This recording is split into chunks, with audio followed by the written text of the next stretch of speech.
So, this August marks 10 years since I adopted my cat, Wyatt Earp, from the Humane Society. What inspired me to get a cat is pretty silly.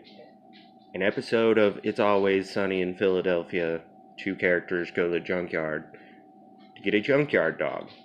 Well, junkyard doesn't have a dog, but there is a cat.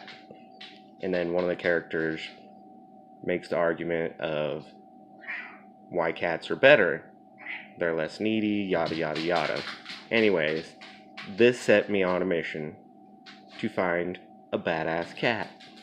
So I started doing research on like big cat breeds and whatnot, and I came across hybrid cats, which, became kind of popular in the 70s, where they took domestic cats and bred them with wild cats and so forth. So I started looking at the Humane Society websites to see if they had any of these kind of cats. And I found one at the Salt Lake Humane Society that was part Bengal. And the Bengal hybrid cat is the American tabby, whatnot, mixed with a wild Asian jungle cat or Asian leopard cat. And that's what Wyatt Earp is. He's part Bengal. He's got some cool little spots on him. Now, if you are considering getting one of these cats, understand they are loud, they're kind of wild, and, you gotta have some patience if you want to have one of these cats. Wyatt cannot be kept inside. When I first got him, I was afraid of losing him, so I tried to keep him inside, and he started making insane exorcist demonic sounds, and eventually I had to just trust him to come home and be safe on his own. It's kind of like an adult child. You can't protect him, you can't watch him all the time. You just have to trust that he knows well enough to take care of himself. And that's basically what I wound up doing. Also, I was not going to have a cat that kept a litter box. So I did train him, because I have dog doors, because I'm not home all the time. I work a lot. So I trained him to go potty outside. And as my Uncle Craig always said, even if you have the best cat, they still shit in the house. Well, my cat does not. He's potty trained to go outside. He's always been good with that. But he's still kind of wild. He'll warm up to you and ask for pettings, and then sometimes when you're petting him, he'll just decide to bite you out of nowhere. That's just his personality.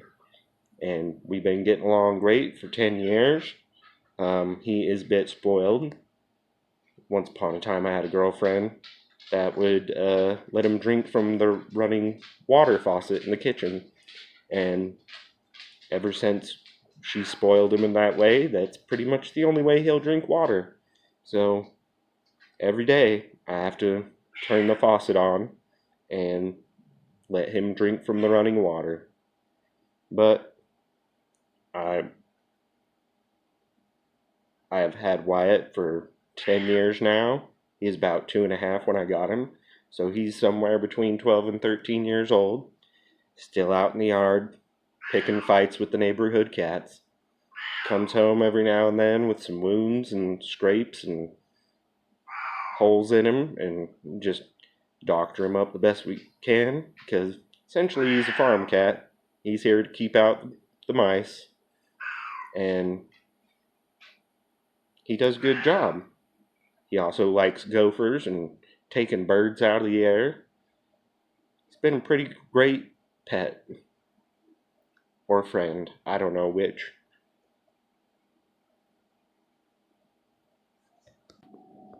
Now, with all that being said, I am allergic to cats. It doesn't really affect me unless I pet him and then touch my face. So, I do make a bit of a personal sacrifice keeping a cat, but he's pretty well worth it. The last girlfriend decided to kick him out of the house, and within a week or two of him being exiled from the house, we got mice. And she couldn't believe, why do we have mice? Well, you kicked the cat out of the house, so there you have it. He does his job. He's spoiled as hell, but he still does his job. So anyway, this is the commemorative video of our 10 years together. Hopefully we'll make it another 10 years. I don't know. Who knows how long he'll live. He still acts like a kitten half the time.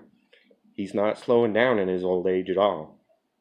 But there it is.